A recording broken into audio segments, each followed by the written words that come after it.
Папа Францішак памаліўся за Украіну перад копіяй іконы Маці Божай Жыровіцкай і згадаў Беларусь. А Настулойку назвалі праваабаронцай мінулага 2022 года.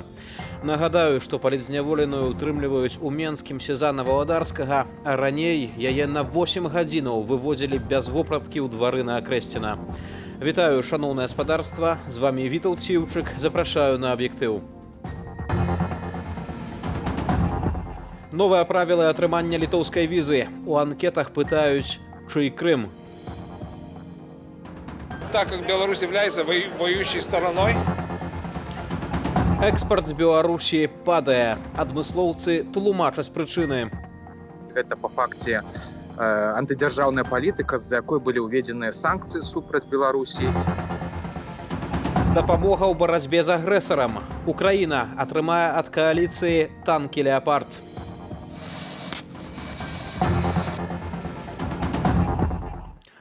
Латвія скасавала дамову з Беларуссю аб узаемных паездках грамадзянаў. Пагадненне дзейнічала з 2008 года і спрашчала атрыманне ўязных візаў ды ўмовы знаходжання на тэрыторыі краін-суседак. Разам з тым беларусам сталі часцей адмаўляць ва ўездзе ў іншую краіну-суседку – Літоўскую рэспубліку. Падрабязней Уладзіслаў Корсак. Уезд пасля запаўнення адмысловай анкеты. Падаваць дадатковыя звесткі пра сябе беларусы, якія звяртаюцца па нацыянальную візу Літвы, пачалі яшчэ летась у лістападзе. Тое самае для тых, хто прэтэндуе на літоўскі від на жыхарства. Літва сталася першаю краіною еўразвяза, што ўвяла такія дадатковыя крытэры. Прычына – расійская агрэсія супраць Украіны. Так как Беларусь является воюющей стороной, мы должны, увы, предъявлять те же самые тесты, те же самые проверки, как и гражданам России, которые являются именно граждане России являются представителями страны-агрессора. Запоўніць анкету мусяць і тыя беларусы, якія падалі дакументы на від на жыхарства ў Літве раней, аднак яшчэ яго не атрымалі. Літоўскія чыноўнікі запэўніваюць, гаворка выключна пра індывідуальны падыход. Каждый консульский чиновник принимает индивидуальное решение по каждому случаю.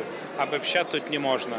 Когда мы проверяем белорусы, которые идут, мы обобщаем всю информацию, которую мы имеем. Изучение каждой личности, каждого человека, это нужно. Я думаю, что в этой геополитической ситуации мы говорим о мерах, которые нам помогут, наверное, эти угрозы минимализировать. Беларус павінен указаць у анкеце інфармацыю пра адукацыю, месца працы, службу ва ўзброеных сілах. Нікуды не зніклі і пытанні маркеры. Ці падтрымліваеце ваенныя дзеянні, якія праводзяцца Расійскай Федэрацыяй на тэрыторыі Украіны? І каму належыць Крым? Ответы на это являются юридическим фактом.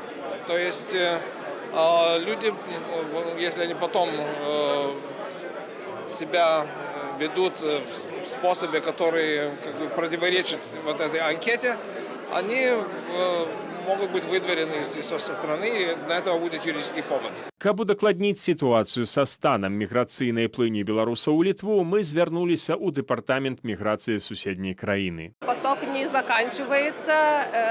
У нас в прошлом году приехало даже больше граждан Беларуси. Это связано с тем, что некоторые компании передвигали свой бизнес в Литву. Обычно все очень-очень хорошо держатся правил, так что белорусы никаких, больших проблем нам не создают, и очень-очень просто приятно с ними иметь дело. А як уплывае на такую тэндэнцыю увядзення анкеты апытання?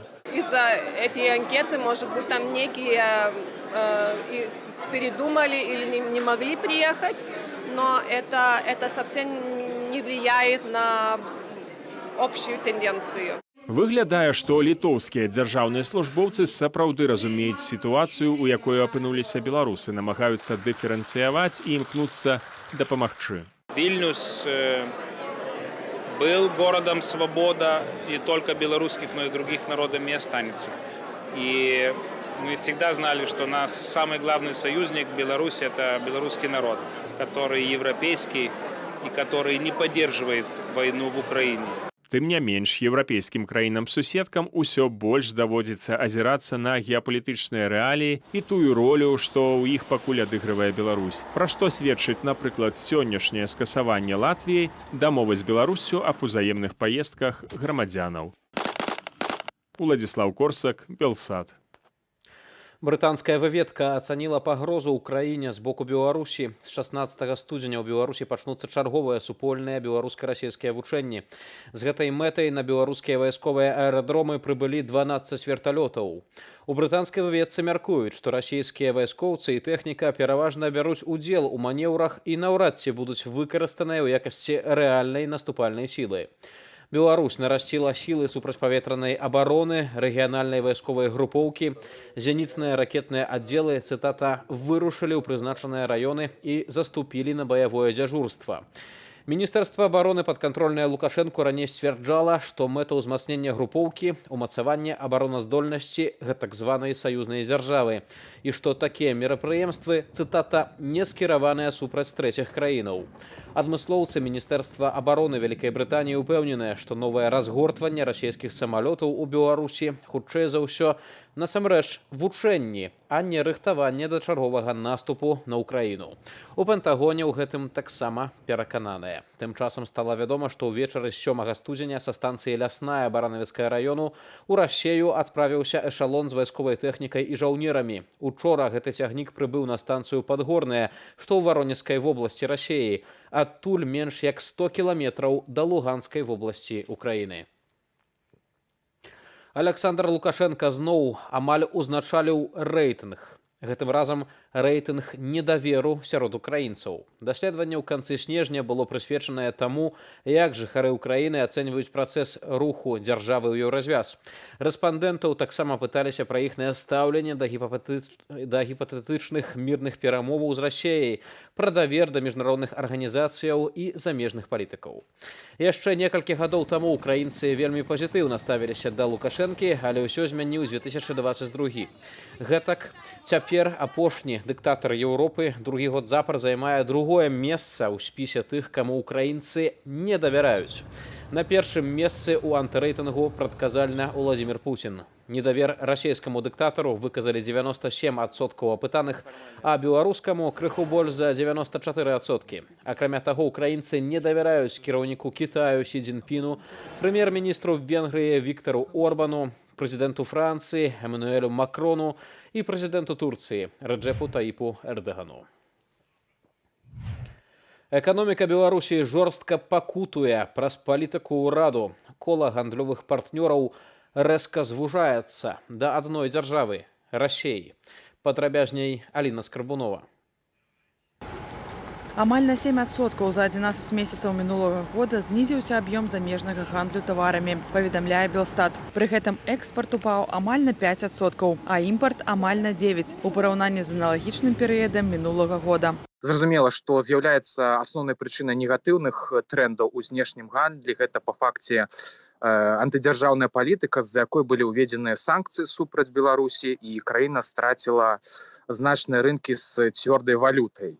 Напрыклад, такая номенклатура тавараў, як калійныя ўгнаенні, як нафтаперапрацоўчы сектар, як машынабудаванне, як лесанарыхтоўчы комплекс.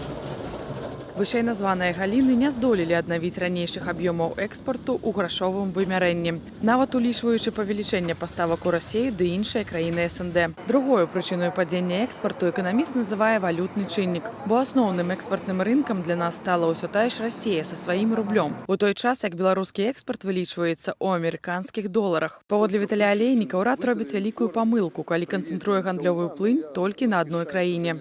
Я б сказаў, што гэта суцэльнае грэбаванне базавымі паняткамі рыск-менеджменту, і гэта нават сапраўднае злачынства, калі Расійская Федэрацыя можа маніпуляваць усёй краінай Рэспубліка Беларусь не толькі ў палітычным сэнсе, але ўжо з пункту гледжання ўсёй эканомікі. Паводле эканаміста, за 11 месяцаў мінулага года 70% беларускага экспарту прыходзіліся на краіны СНД, з якіх 90% склаў менавіта расійскі рынак. У цэлым Белстат не раскрывае звестак пра канкрэтныя таварныя пазіцыі ды краіны, задзеяныя ў імпарце ды экспарце. Хаваць інфармацыю ведомства пачало з 2021 года. Першыя зніклі звесткі якраз пра экспарт нафтапрадуктаў і калійных угнаенняў. Статыстыка – гэта інструмент палітычны. Хто мае статыстыку, той можа маніпуляваць грамадскай думкай, маніпуляваць думкай вонкава-палітычных, вонкава-эканамічных партнёраў. Таму, канешне, калі невыгодна публікаваць тую ці іншую інфармацыю, яе выгодней схаваць, альбо яе выгодна прадставіць у нейкім выглядзе такім, які не дазваляў бы яе правільна прааналізаваць. Частковую інфармацыю пра экспарт, якую немагчыма знайсці ў Беларусі, можна адшукаць у той жа Расіі. Гэтак аналітычнае агенцтва «Автастат» паведамляе, што продаж беларускіх цяжкавікоў МАЗ за апошні год знізіўся амаль на 21%. Атрымоўваецца, што праблемы ў гандлі ўзнікаюць нават з амаль адзіным партнёрам. І гэта ўсё будзе весці да паступовага пагаршэння. Эканоміка завязаная на Расійскую Федэрацыю, расійская эканоміка сама па сабе будзе падаць, з улікам вайны, з улікам санкцый, з улікам знішчанай дзелавой рэпутацыі Расіі. Просто ніхто не захоча рабіць бізнес з Расіяй, ніхто не захоча рабіць бізнес з Беларусю. І гэта ўсё будзе весці да паступовага пагаршэння. Песімістычнага прагнозу адносна Беларусі прытрымліваецца і Сусветны банк. Першапачаткова ён чакаў падзення беларускай эканомікі сёлета толькі на 1,5%, але цяпер пагоршыў свой прагноз. Аліна Скрабунова, Белсат.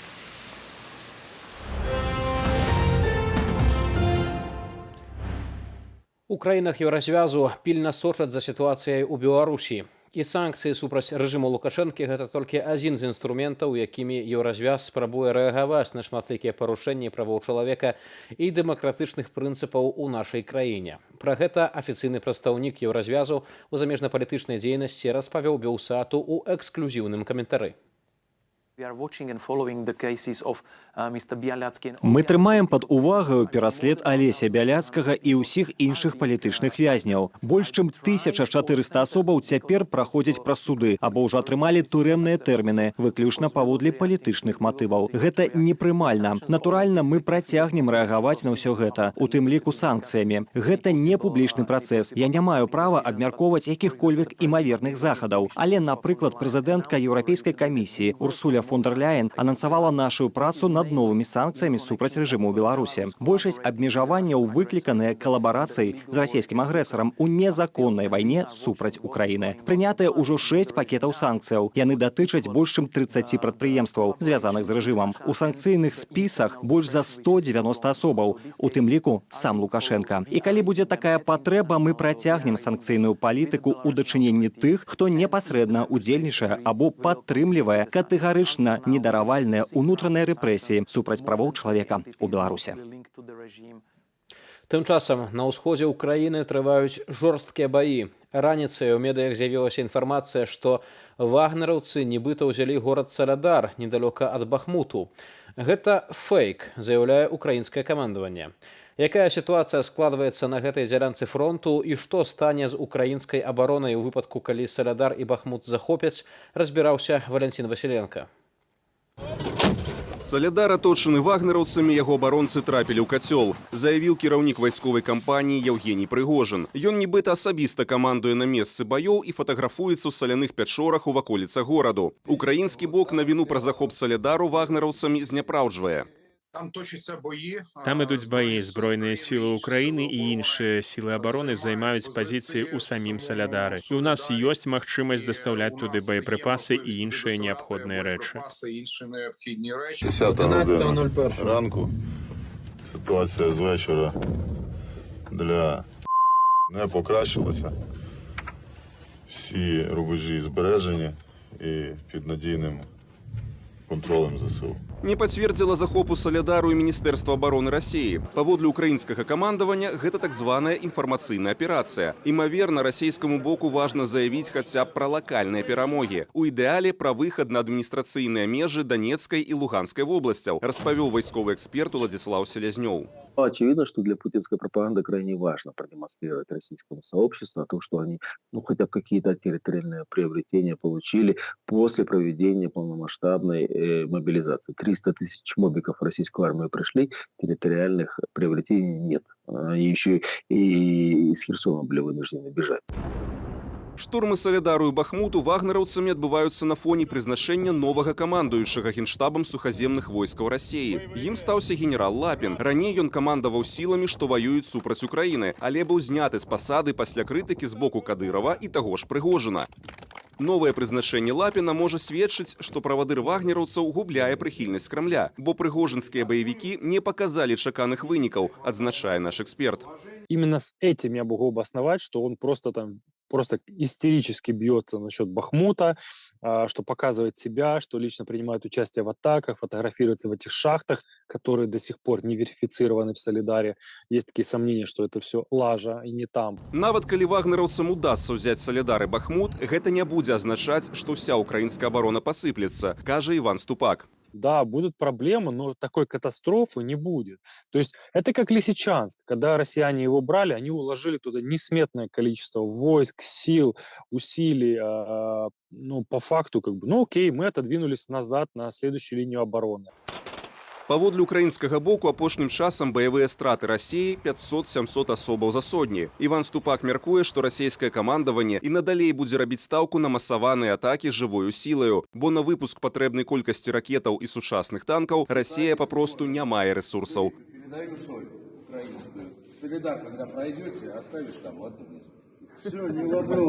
Валентин Василенко, Белсат. І ў працяг тэмы Пуцін адхіліў генерала Суравікіна ад камандавання акупацыйнымі войскамі ва ўкраіне. Ад сёння гэтую пасаду заняў генерал Герасімаў. А ў Львове прэзідэнт Украіны Владзімір Зеленскі сустрэўся з прэзідэнтам Польшчы Анджэем Дудам і прэзідэнтам Літоўскай рэспублікі Гітанасам Наўседам. У цэнтры трохбаковых перамоваў не толькі словы пра далейшую дапамогу ўкраіне і падпісанне дэкларацыі ў рамках люблінскага трохкутніка. Пасля сустрэчы прэзідэнт Польшчы агучыў вельмі важную інфармацыю. Тэму працягнем у аглядзе навінаў замежжа. На прэс-канферэнцыі ў Львове Анджэй Дуда заявіў, што Украіна атрымае роту танкаў «Леапард» ад Польшчы, піша Інтэрфакс Украіна. Такая дапамога прадугледжаная ў межах міжнароднай кааліцыі саюзнікаў, пастанову пра стварэнне якой прынялі.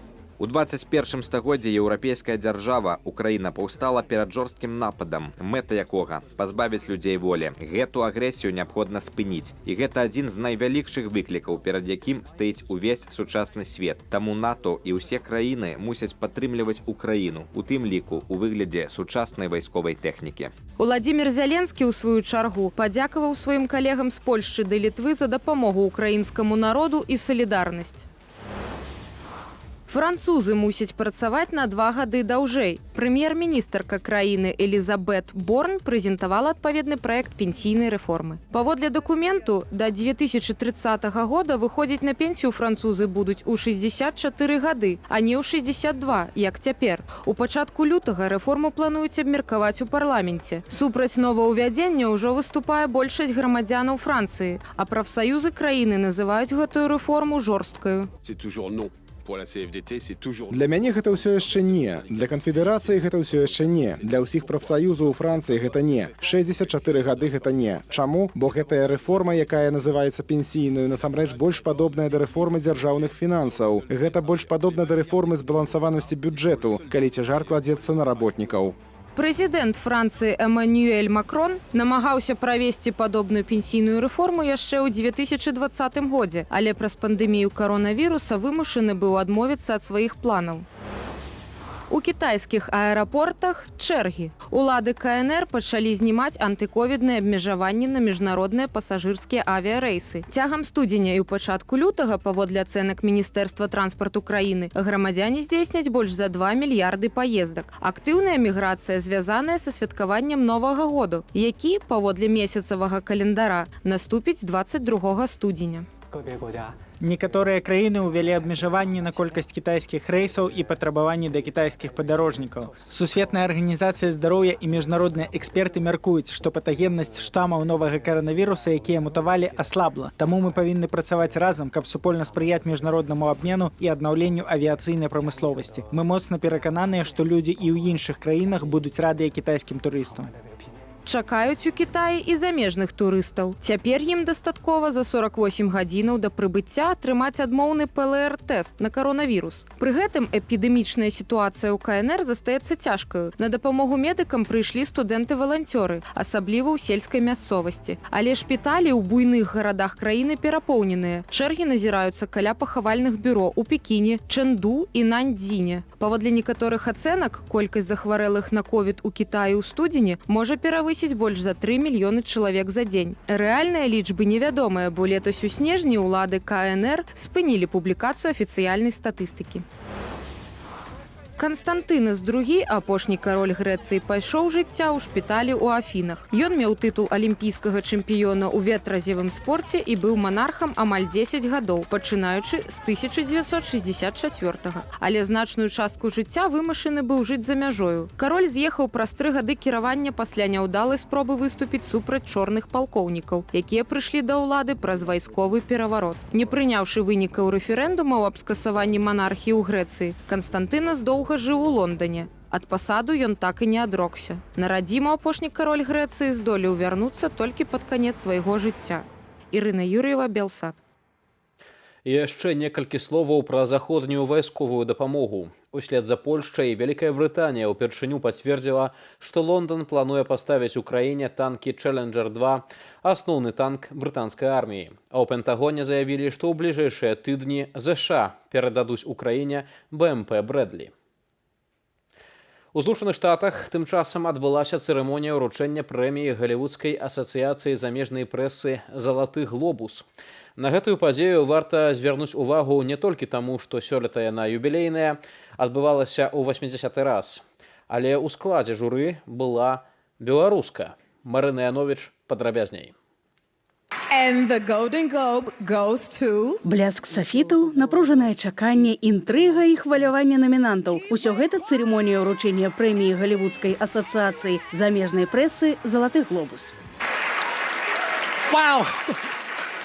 Thank you so much. Падчас імпрэзы выступіў і прэзідэнт Украіны Уладзімір Зяленскі. Ён нагадаў, што пачэсная ўзнагарода «Залаты глобус» узнікла падчас Другой сусветнай вайны, калі яшчэ цягнуліся жорсткія баі, і правёў гістарычную паралель з цяперашнімі падзеямі. The war in Ukraine is not over yet. Вайна ва ўкраіне яшчэ не скончылася, але сітуацыя мяняецца і ўжо ясна, хто пераможа. Наперадзе яшчэ баталіі і слёзы, але ўжо цяпер я магу сказаць, хто быў найлепшым у мінулым годзе. Гэта былі вы, вольныя людзі вольнага свету, тыя, хто аб'ядноўваўся вакол падтрымкі свабоднага украінскага народу ў нашай агульнай барацьбе за свабоду. Журналістка Белсату, вядомы кінакрытык Ірына Кацяловіч, сёлета ўваходзіла ў склад журы прэміі «Залаты глобус». Яна распавяла, як праходзіла галасаванне. Это было так, что ты заходишь на адмысловую интернет-платформу, где для тебя створаны аккаунт, ты голосуешь альбо прапануешь, атрымліваеш файл PDF на свой компьютер и отсылаешь его по спецыяльным адрасе. Там гэта ўсё ўжо лічыцца і па колькасці галасоў выбіраецца альбо намінанты, альбо пераможцы. У выніку найлепшым драматычным фільмам прызналі аўтабіяграфічную карціну Стывена Спілберга «Фэйблмены». Спілберга прызналі і найлепшым рэжысёрам. Ён за гэта атрымаў яшчэ адзін «Залаты глобус». Больш за ўсё ўзнагароду забрала стужка Банші Інішэрыну, рэжысёра Мартіна Макдоны, найлепшы мюзікл ці камедыя, найлепшы сцэнар і найлепшы актор мюзіклу або камедыі. Апошнюю забраў Колін Фэрэл. Прэмія за найлепшую мужчынскую ролю ў драме дасталася Остыну Батлеру за фільм «Элвіс», дзе ён выканаў ролю Прэслі. «Залаты глобус» у катэгорыі «Найлепшая жаночая роля» у драме атрымала Кейт Бланшет, якая ўдала знялася ў фільме Тода Філда «Тар». А што ж кіно беларускай вытворчасці? Ці маюць нашыя фільмы хоць які-колевік шанец атрымаць высокую ўзнагароду? Тэарэтычна магчыма, адзначыла Ірына Кацяловіч. Такі фільм можа прэтэндаваць на ўзнагароду ў катэгорыі найлепшы фільм на замежнай мове. Чаму не? Усё цалкам магчыма. Ён нават можа быць намінаваным на такую ж катэгорыю на Оскар. Просто пакуль што я такога фільма не ведаю. Застаецца спадзявацца, што калі-небудзь «Залаты глобус» прыедзе і ў вольную Беларусь. Марына Яновіч, Белсат. Праваабаронцы назвалі лаўрэатаў і лаўрэатак прэміі беларускай праваабарончай супольнасці за мінулы год. Пераможцай у намінацыі праваабаронца года сталася Насталойка, якую затрымалі летась у кастрычніку. На гэтую прэмію намінуюць асобу, якая паводле журы найбольш эфектыўна спрыяла прасоўванню і абароне правоў чалавека ў нашай краіне. Пераможцаю ў намінацыі «Журналіст года 2022» сталася галоўная рэдактарка газеты «Новы час» Аксана Колб. Яна за свае перакананні атрымала 2,5 гады так званай хіміі. Пасля з'ехала з Беларусі. Прэмію ўручаюць журналісту, які яскрава і актыўна асвятляў пытанні правоў чалавека ў Беларусі. Рэпрэсіі кожны дзень, нібы ў сталінскі час. Карнікі ездзяць па краіне і мучаюць беларусаў.